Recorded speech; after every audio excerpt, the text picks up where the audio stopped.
제가 이제 런던에서 이제 공부하면서 목회를 하던 시절 이제 공부를 거의 마쳐가고 있을 무렵이었는데 한국의 그 백주년 기념교회 이재철 목사님께서 런던에 이제 집회를 하러 오셨어요.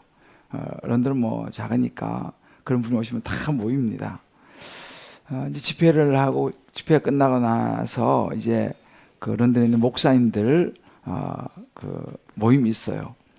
그 목사님들과 함께 식사하는 자리에 이제 이철 목사님이 이제 강사로 오셔서 이제 같이 식사를 하시게 됐어요. 근데 마침 자리를 앉는데 제 옆에 앉으신 거예요. 그래서 제가 아예 마음을 먹고 질문을 제가 개인적인 질문이지만 제가 던졌습니다. 목사님, 제가 이제 공부를 마쳐가는데 공부를 마치고 제가 이제 한국에 귀국할 텐데요. 한국을 떠난 지도 제가 제법 많은 시간이 흘렀습니다.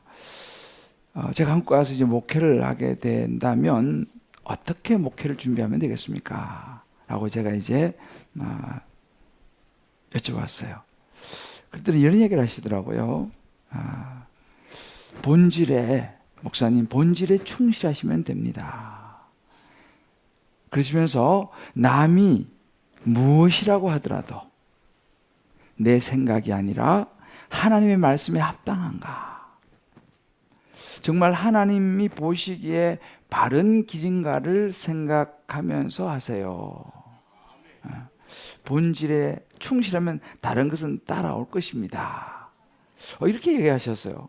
제가 짧은 대답이었지만 이 목회 본질에 대해서 다시 한번 생각하는 참 중요한 계기가 되었습니다. 그리고 이제 공부를 마치고 여기 사랑의 교회 서초동 우리 오카는 목사님의 부름을 받고 제가 이제 부목사로 이제 귀국하면서 사역을 하게 됐어요. 그래서 오카는 목사님께 제자 훈련을 이제 배우면서 제자 훈련 사역을 하면서 이 목회의 본질이 어디서 나오는가를 제가 이제 알게 됐는데 그 목회의 본질은 교회의 본질, 목회를 하는 곳은 교회지 않습니까? 교회의 본질에서 목회의 본질이 나온다라는 것을 제가 이제 제자훈련 배우면서 오카는 목사님께 제가 배우게 되었습니다. 그러니까 교회의 본질, 교회가 무엇인가를 바로 알 때에 올바른 목회의 본질을 따라갈 수 있다라는 것이죠. 그래서 그때 이후로 항상 우리가 그런 말 있지 않습니까? 힘들면 기본으로 돌아가라. 그죠? 그래서 제가 목회를 하는 여러 과정 속에서 이런저런 일이 오면 저는 다시 그 자리로 돌아갑니다. 목회의 본질, 교회의 본질, 교회가 무엇인가 라고 하는 이 본질로 다시 돌아가서 생각하면서 시작을 하곤 했습니다. 여러분이 잘 아시지만 제가 또 가끔씩 말씀드리는데 확실한 것은 교회는 건물이 아니라 사람입니다. 고린도전서 1장 2절 말씀 보게 되면 교회를 정확히 이야기해 주고 있어요. 고린도에 있는 하나님의 교회, 곧 이 교회가 뭐냐? 곧 그리스도 예수 안에서 거룩하여지고 성도라 부르심을 받은 자들, 이게 교회입니다. 예수 안에서 예수 믿고 거룩하여져서 성도라 부르심을 받은 자들, 또 각 처에서 우리 주 곧 그들과 우리 주 대신 예수 그리스도의 이름을 부르는 모든 자들, 사람이라는 거예요. 그래서 교회는 세상에서 부름받아 예수 믿고 예수 이름을 부르고 거룩해진 사람, 이게 교회입니다. 그러나 이것이 교회의 전부는 아니에요. 또 중요한 교회의 한 본질이 뭐냐 하면 요한복음 20장 21절 말씀입니다. 예수님께서 이제 죽으시고 십자가에 죽으시고 부활하셔서 이제 성천하시기 전에 주신 중요한 메시지가 이것이었습니다. 또 이르시되 너희에게 평강이 있을지어다라고 말씀하시면서 아버지께서 나를 보내신 것 같이 하늘에서 하늘 보좌를 버리고 이 땅에 우리를 구원하시기 위해서 예수님 자신을 보내신 것처럼 나도 너희를 보내노라. 이게 교회라는 것입니다.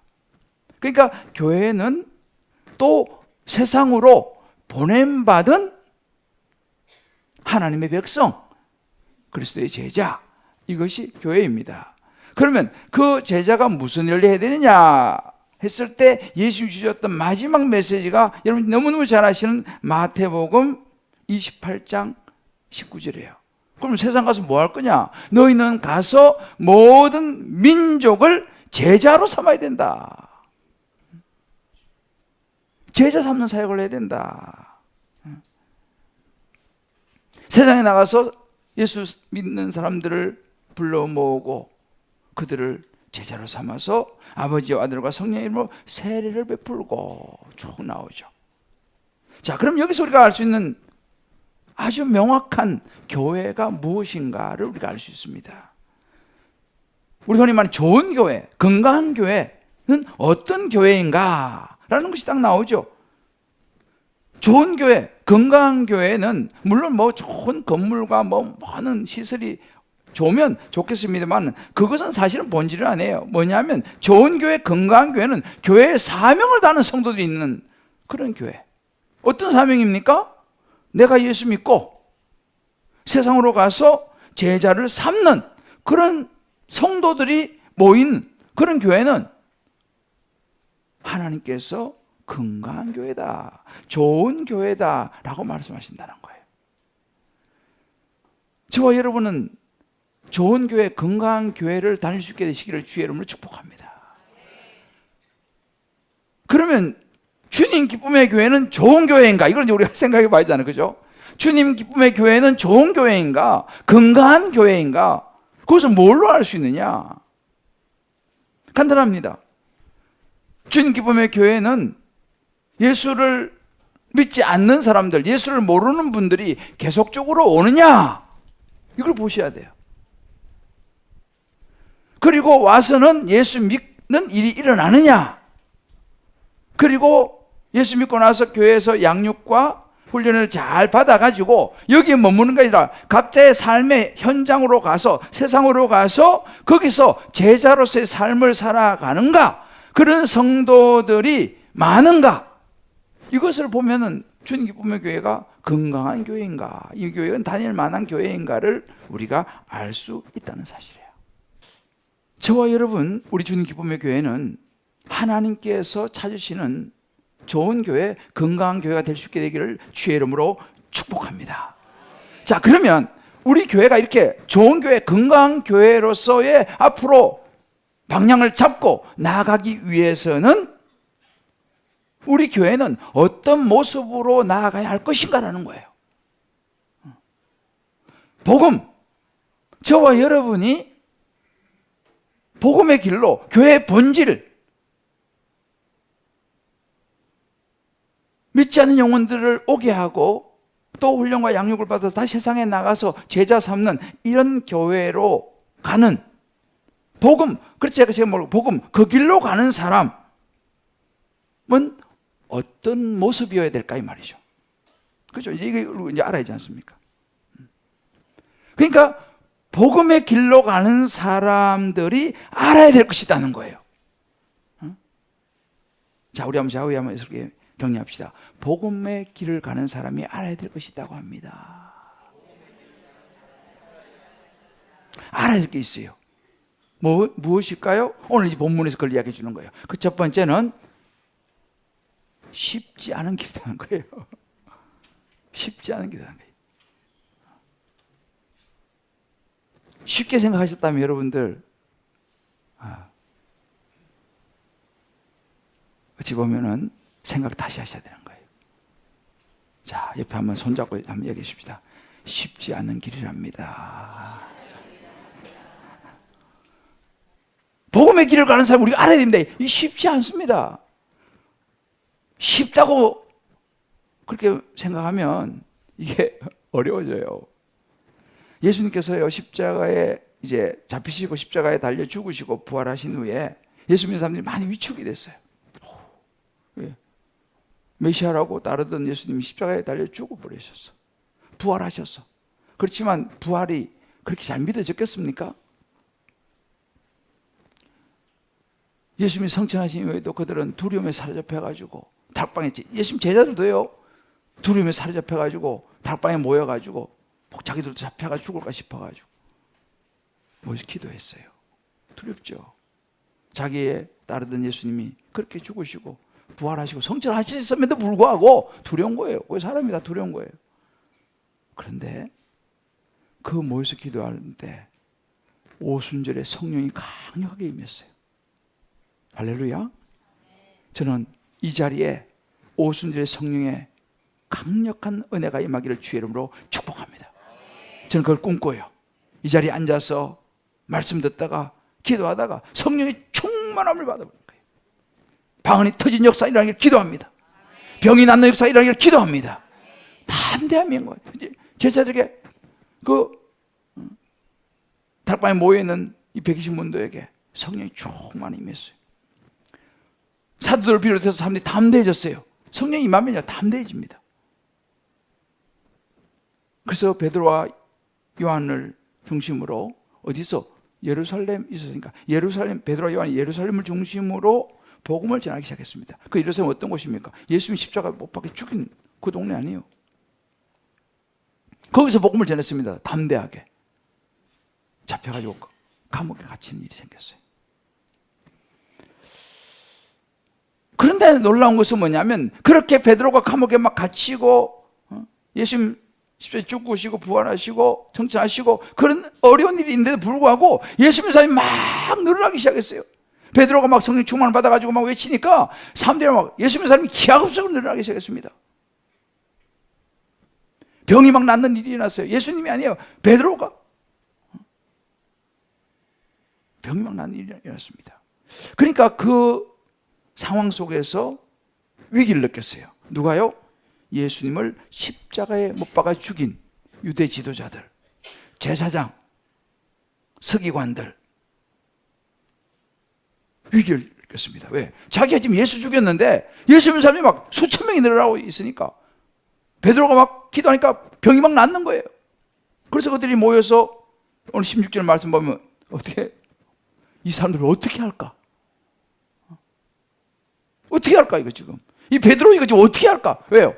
지금 막 사람들이 막 예수 믿는 거예요. 어떻게 할까 이거를 지금? 우리도 나라에 보면 이런저런 일이 라면요 한편에서 야 큰일 났다 이거 왜 사람들이 왜 이렇게 막 많이 모이지? 어떻게 할까? 이 사람들이 지금 그렇게 해서 이 사람들이 어떻게 할까? 근데 그들로 말미암아 유명한 표적이 나타난 것이 예루살렘 모든 사람이 알려졌으니 병이 낫고 이적이 일어나니까 이 사람들이 뭐라고 말을 못하는 거예요. 왜? 실제로 뭐 그런 역사가 막 나타나니까 야 이거 큰일 났다 뭐라고 자기들도 부인할 수가 없는 거예요. 이렇게 사람들이 많이 모이는데 이걸 어떻게 뭐라고 말할 것이냐 말이죠. 그렇지만 이 사람들은 어떻게든지 이걸 막아야 되는 거예요. 어떻게든지 막아야 되는 거예요. 어떻게든지 예수가 주변 사람들에게 퍼지는 걸 막아야 되는 거예요. 왜? 자기들이 예수 죽였잖아요. 그래서 이것을 막아보고 어떻게 할까 막 모여가지고 이제 이 제사장들, 유대 지도자 서기관들 모여가지고 막 그냥 의논하면서 17절을 보면 이것이 더 퍼지지 않도록 점점 번져가는 거거든. 이것이 민간에도 퍼지지 못하도록 그들을 위협해야 되겠다. 다시는 예수 이야기 못하도록 위협을 주고 경고를 주고 우리만 당신 고발할 거야 라고 가만둘 거야 라고 위협해야겠다 라는 생각을 한 거예요. 실제로 그렇게 합니다. 그래서 그들을 불러가지고 18절을 보면요 더 이상 예수를 대해서 말하지도 말고 가르치지도 말라고 위협을 합니다. 말하지도 말고 가르치지도 마라. 이런 쉽지 않은 상황이었어요. 자, 보세요. 복음을 따라가는 사람의 길이 이래요.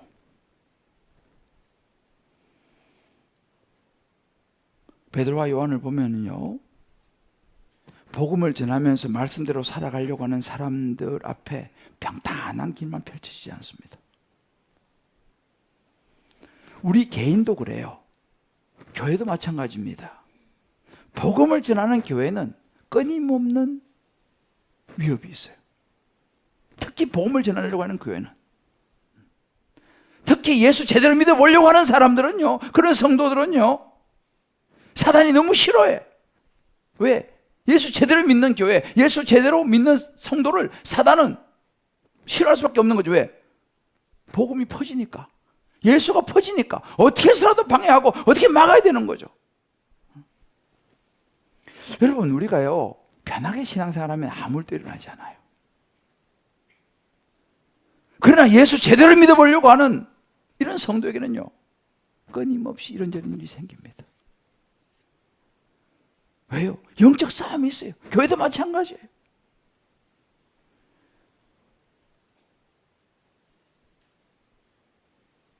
자, 우리 한번 물어보십시다. 요즘 별일 없습니까? 별일 없으면은 이 사단의 관심 밖에 있는 사람이에요. 사단이가 여기 뭐 건들 필요도 없어. 왜? 아이 뭐 그냥 별일이 있으면 그 사람은 복음의 길을 가는 사람이에요. 할렐루야. 여러분, 기독교 역사를 보면요, 예수를 잘 믿은 나라든 다 잘 사는 나라가 됐어요. 우리나라도 그렇잖아요. 예수 잘 믿어가지고 선교사들이 와서 순교하고 해가지고 우리나라 이렇게 됐지 않습니까? 외국도 마찬가지예요. 미국도요. 그냥 미국이 됐습니까? 청교도들이 영국에서 목숨 걸고 가가지고 복음으로 세운 나라가 미국 아닙니까? 유럽도 마찬가지예요. 다 선지국이 됐어요. 그런데 아이러니가 뭐냐 하면, 다 국민소득이 올라가고 다 잘 살게 되면서 교회가 번창하는 게 아니라 교회가 조금씩 쇠퇴하고 있더라 이 말이죠. 자, 이거 어떻게 볼 거냐는 거죠. 물론 명목상에 예수 믿는 사람들은 많아요. 종교 안에 기독교라고 적는 사람 많습니다. 그런데 실제로 예수 믿는 사람들은 줄어들고 있다는 사실이에요. 여러분 보세요. 영국 같은 경우에 2021년도, 22년도 통계를 보면요, 설문을 보면 자기가 기독교인이라고 쓴 사람이 46%예요. 잉글랜드하고 아일랜드, 웨일즈 이쪽으로 다 조사해 보니까 나 기독교인 쓰는 거는 46%예요. 그런데 실제로 6% 정도만 실제적인 기독교인으로 나타났어요. 이 설문조에. 진짜 예수 믿는 사람은 46% 중 6%밖에 안 되더라는 거예요. 그런데 우리 교회 가끔씩 한 번씩 오시는 우리 최성선 선교사님 있죠. 그분은 선교사로서 40몇 년 영국에서도 오랜 세월을 선교하고 계시죠. 이제 아마 조만간에 한번 또 이제 오시던데, 그 최성선 선교사님은 선교 필드에 있잖아요. 그렇게 말씀하시는 거예요. 5% 미만이라는 거예요. 영국이 지금 예수 믿는 사람들이 5% 미만이라는 것입니다. 여러분, 영국은 국교가 기독교입니다. 영국 성공회는 개신교예요.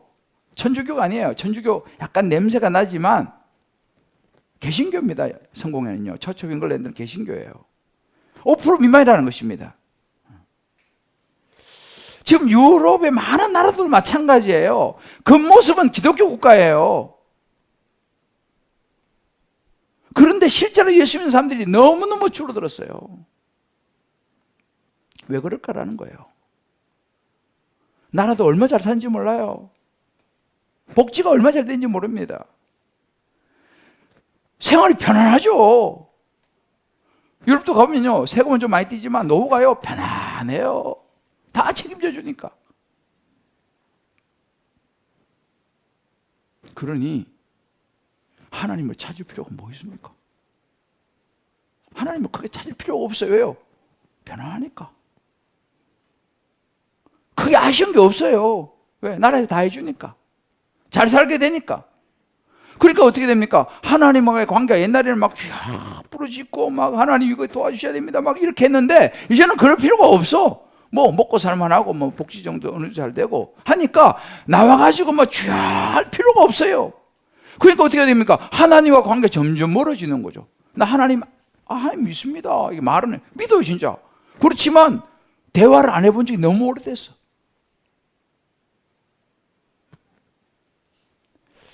그러면서 점점 교회가 모이기를 힘쓰지 않습니다. 교회가 점점 안 모이니까 어떻게 됩니까? 점점 사람들이 없어지고 교회가 문을 닫아요. 지금 뭐 영국 같은 경우는 저는 이제 거기 오래 살았기 때문에 그래서 다 봤어요 제가요. 지금은 더 심각해요.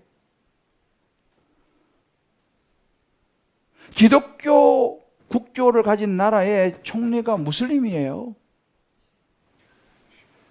정말 주여예요, 주여. 자녀들이 있잖아요. 예수 몰라요. 저는 깜짝 놀랐습니다. 전 지금도 기억을 정말 제가 윈블던 살았거든요. 윈블던 역 앞에 전도하는데 학생들이 와요. 제가 물었습니다. Do you know Jesus Christ? Who is Jesus Christ? I don't know. 깜짝 놀랐어요. 거기는 부활절 방학, 크리스마스 방학이 있어요. 방학이 부활절 이름이 이스터 홀리데이예요. 크리스마스 홀리데이. 그러니까 방학이라는 이름 자체가요. 기독교라니까요. 그런데 예수를 몰라요. 이게 현실입니다. 한국도 마찬가지예요. 한국도 지금 한때는 기독교 인구가 1200만이라고 그랬어요. 지금요 500만, 600만 정도로 얘기해요. 절반으로 줄었습니다. 아마 코로나를 지나면서 아마 더 줄었을 거라고 생각해요. 자, 왜 그렇겠습니까? 같은 맥락이에요. 우리는 갈수록 편하게 예수 믿고 싶어져요. 정말 우리가 무서워야 될 말이 있다면요.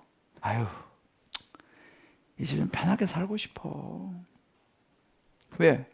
사람이 힘들고 어려운 일을 자꾸 만나다 보면은 우리가 아이고 이제 좀 편하게 살고 싶어 그런 마음이 들어요. 뭐 저도 다 그렇죠. 그런데 문제는 뭐냐면 아이고 이제 신앙생활도 좀 편하게 하고 싶어. 신앙생활 안 하는 게 아니에요. 아이고 좀 편하게 하고 싶어. 아이고 나 이제 뭐 복잡하고 싫어. 여러분 이거 얼마나 무서운 말인지 몰라요. 이게 사단의 함정이에요. 이게 사단의 함정이에요. 물론 현대 사회가 구조가 바뀌기도 했습니다만은 분명한 것은 뭐냐? 사단 마귀가 우는 사자같이 다니면서 두루 삼킬 자를 찾아가지고 삼켜서 지옥으로 데려간다는 거예요. 예수 안 믿게 만들고 예수님 잃어버리게 만들고 지옥으로 데려간 것이 이게 사단의 작전입니다. 오늘 많은 사람들이 나 하나님 믿어요 라고 말을 하는데 교회를 안 와. 예수님이 오죽했으면요 좁은 문으로 가라 그랬겠어요. 좁은 문으로 가라. 왜? 다 편안한 길을 원하니까. 예수 믿어도 세상 사람들이 좀 누릴 거 다 누리고 먹을 거 다 먹고 세상 사람들하고 똑같이 편안하게 살고 싶으니까. 여러분 예수님께서 말씀하세요. 마태복음 7장 13절 14절에 보면 좁은 문으로 들어가라. 같이 읽어볼까요? 자, 시작. 좁은 문으로 들어가라. 멸망으로 인도하는 문은 크고 그 길이 넓어 그리로 들어가는 자가 많고 14절 생명으로 인도하는 문은 좁고 길이 협착하여 찾는 이가 적음이라. 우리가 살고 있는 시대 아닙니까?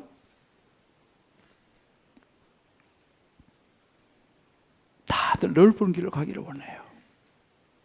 예수님은 아니야. 그 길은 멸망으로 가는 길이야. 소망이 없어. 그 길은 좁은 길을 가야 돼. 길이 협착하고 어렵지만 그게 생명의 길이야 라고 말씀하시는 거예요.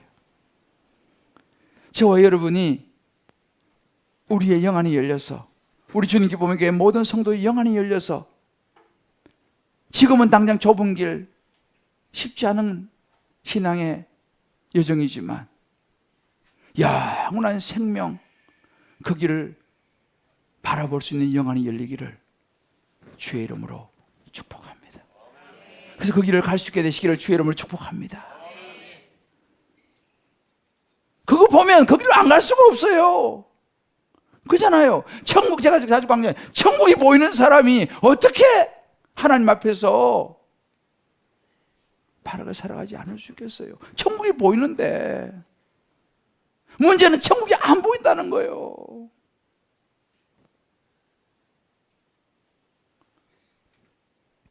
저와 여러분에게는 천국이 보일 수 있게 되시기를 주의 이름으로 축복합니다. 로마서 8장 18절 이렇게 말하는 거예요. 생각하건대 현재 고난은 장차 우리에게 나타날 영광과 비교할 수 없도다. 할렐루야. 저와 여러분, 우리 주님 기쁨의 모든 성도들에게는요, 현재 고난만 볼 게 아니라 장차 날 영광이 보일 수 있게 되기를 주의 이름으로 축복합니다. 장차 나타날 영광을 봐야 돼요. 이 땅이 끝이 아닙니다.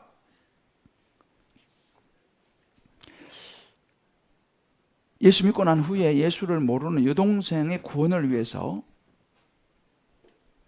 지금보다 하나님께서 주실 상금, 그날 생각하면서 주님이 있으라는 자리를 지켜 가고 있는 한 집사님의 나눔이에요. 예수님이 있으라는 자리에 머물다 보면 미움, 배척, 모욕, 비난을 감수해야 합니다. 저에겐 여동생의 쌍욕과 막막을 들어가며 견뎌야 했던 수년의 시간이 있었습니다. 그러던 어느 날 나에게 팔복의 말씀이 임했습니다. 그래, 주님이 다 하실 거야. 내 삶의 결론이고 우리 가족의 결론인데 이제 무슨 말이든 다 듣고 오빠 대접하드려 하지 말아야지. 동생님이라고 생각하자. 그 영의 생각을 붙잡았습니다. 쉽지 않은 좁은 문을 선택한 거예요. 내가 견디자. 구원을 위해서 동생님이라고 생각하자. 그렇게 영의 생각을 붙잡았어요. 그런데 주님의 날, 그 날이 임하였습니다. 이번 명절 때 그 여동생과 윷놀이도 하고 음식도 입에 넣어주며 자연스럽게 어울렸습니다. 7년만 일입니다.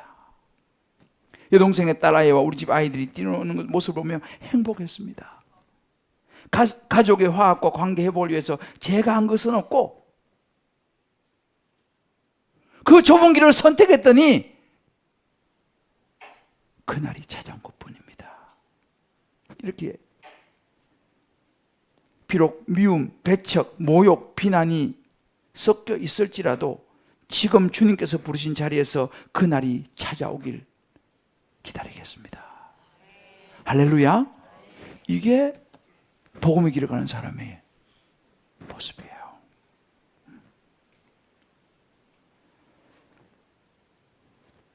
한번 적용해 보십시다. 예수님을 따르는 일로 어려움이나 불편한 일들이 있으신가요? 혹시 자꾸만 쉽고 편한 신앙의 길을 찾으려고 하지는 않습니까?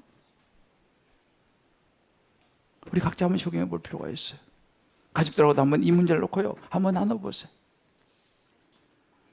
복음의 길을 가는 사람이 알아야 될 두 번째 말씀은요, 저를 따라해보세요. 십자가를 선택하는 길입니다. 십자가를 선택하는 길이에요. 오늘 본문의 유대 지도자들, 제사장, 서기관들이 강력하게 위협하지 않습니까?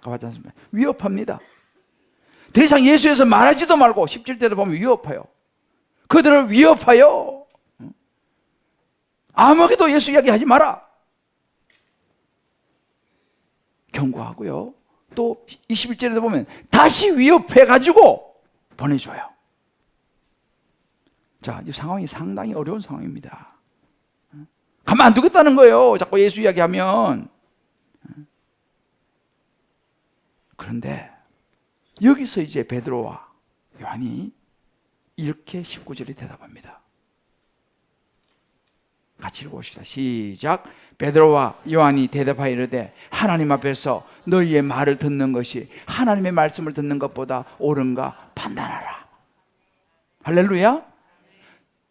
하나님 앞에서 너희 말 듣는 것이 하나님 말씀을 듣는 것보다 옳은가 판단하라는 거예요. 분별하라는 것입니다.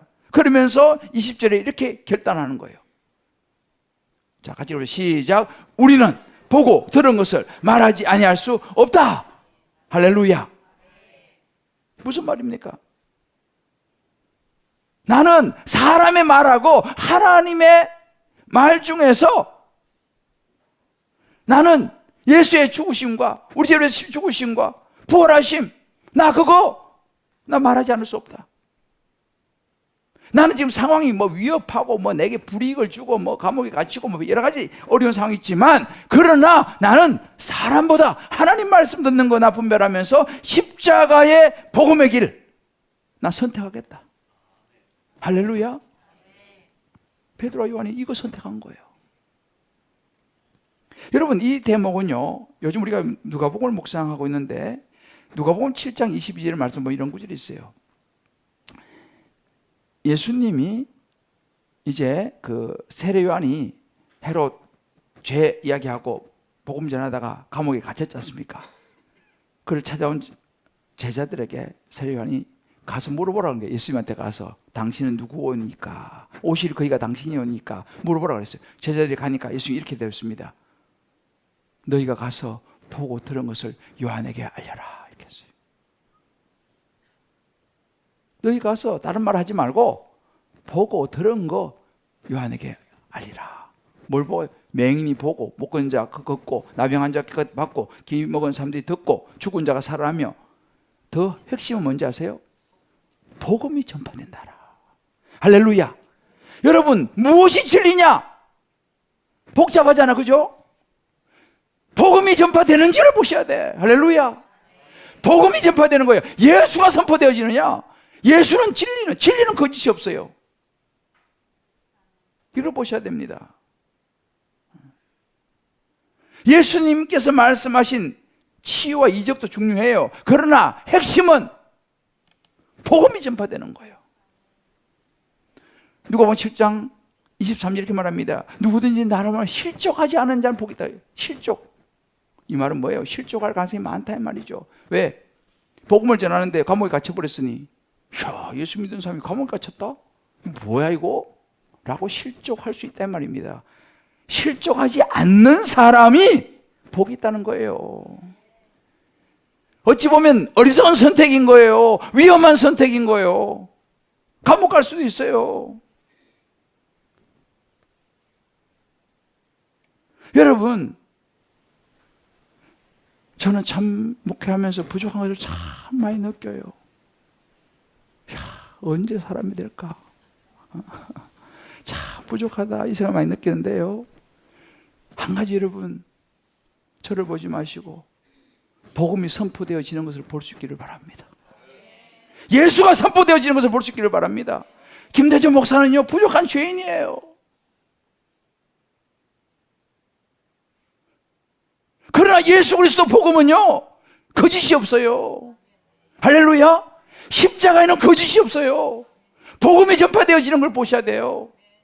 복음이 선포되어지는 걸 보셔야 돼요. 우리의 분별과 선택이 주는 예수 그리스도의 십자가의 길인 줄 믿으시길 바랍니다. 한 집사님 이런 나눔을 했어요. 대학 때 예수님을 영접했지만 그럭저럭 신앙생활을 해오던 분이셨어요. 근데 우리 주님 기쁨의 교회로 오셔서 제자훈련을 받게 되셨어요.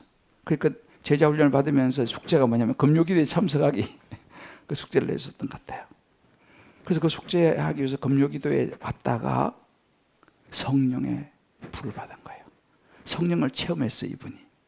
그리고 대학교 때 영접했던 예수님을 다시 한번 그리스도시요 살아계신 하나님의 아들이라고 진심으로 고백하게 됐어요.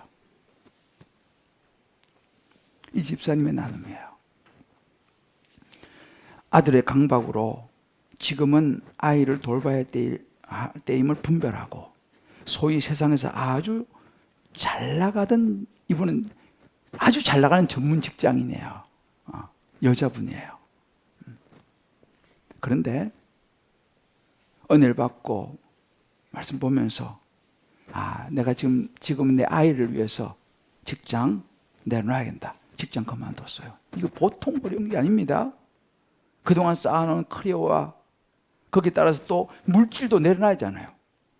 그거 잘 나가던 수입이 많지 않습니까? 요즘 여자분도 수입 많거든요. 그것을 내려놓고 엄마의 자리를 적용했어요. 선택했어요.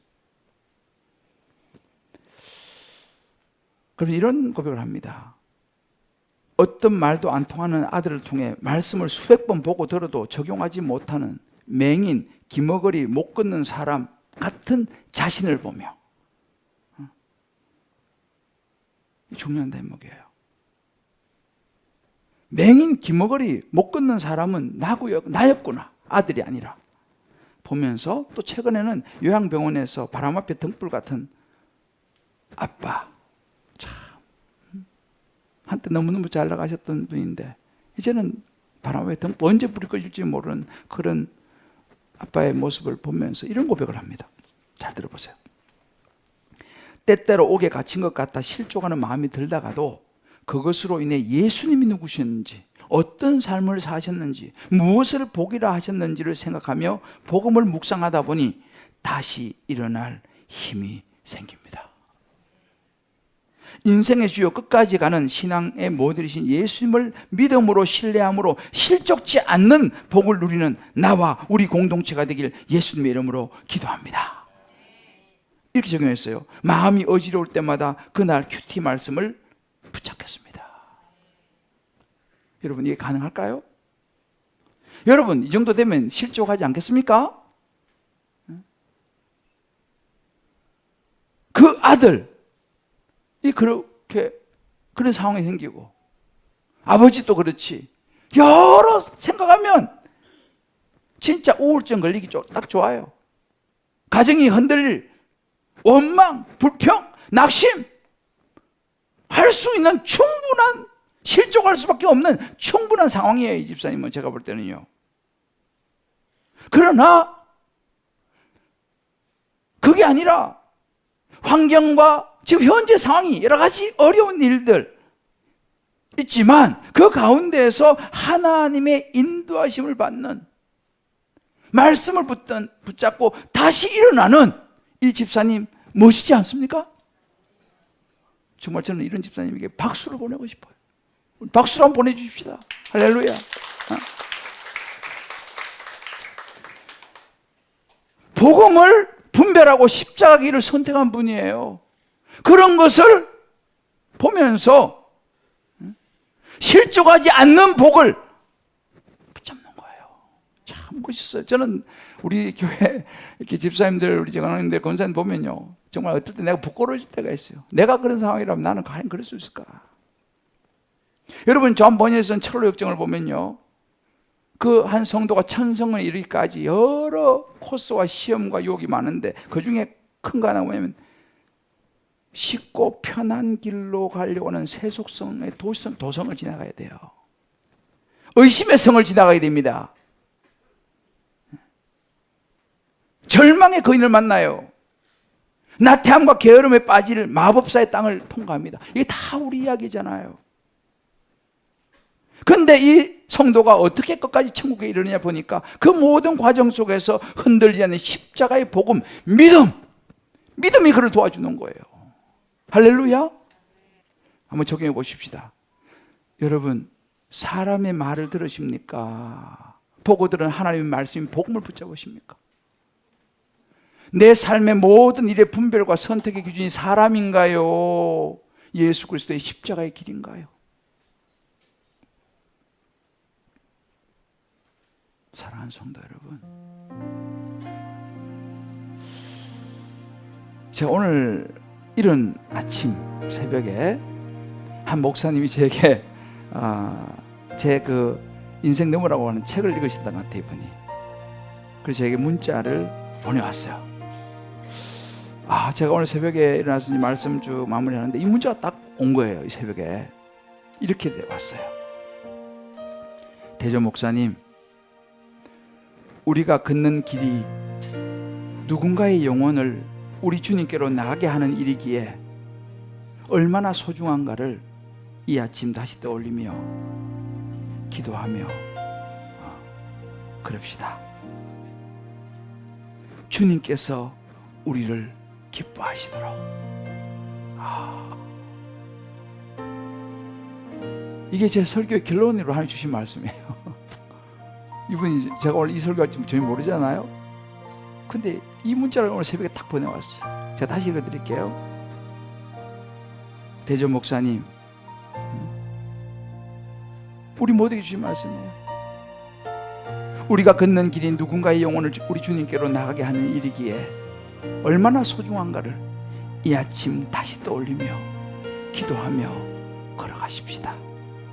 우리 주님께서 우리를 기뻐하시도록. 여러분, 복음의 길은요 좁은 길이에요. 쉽지 않아요. 우리 쉬운 길보다 어려운 길을 선택하십시다. 편안한 신앙생활보다 우리 예수를 위한 좀 부담스럽지만 십자가의 길을 선택할 수 있는 저와 여러분 되시기를 주의 이름 축복합니다. 예수가 희망이에요. 주님 기쁨의 교회는 복음 전해야 됩니다. 할렐루야. 예수 전해야 돼요. 여러분 주변에 안 믿는 사람들 한 명씩 어떻게라도 데리고 오세요. 예수 믿어야 될 거 아니겠습니까? 그게 교회예요. 로마서 8장 18절, 생각하건대 현재의 고난은 장차 우리에게 나타날 영광과 족히 비교할 수 없도다. 편안한 신앙생활을 선택하지 말고 예수를 위해서 십자가의 길을 선택하실 수 있게 바라요. 할렐루야. 그 모습 우리 자식들이 보는 거예요. 그게 신앙교육이에요.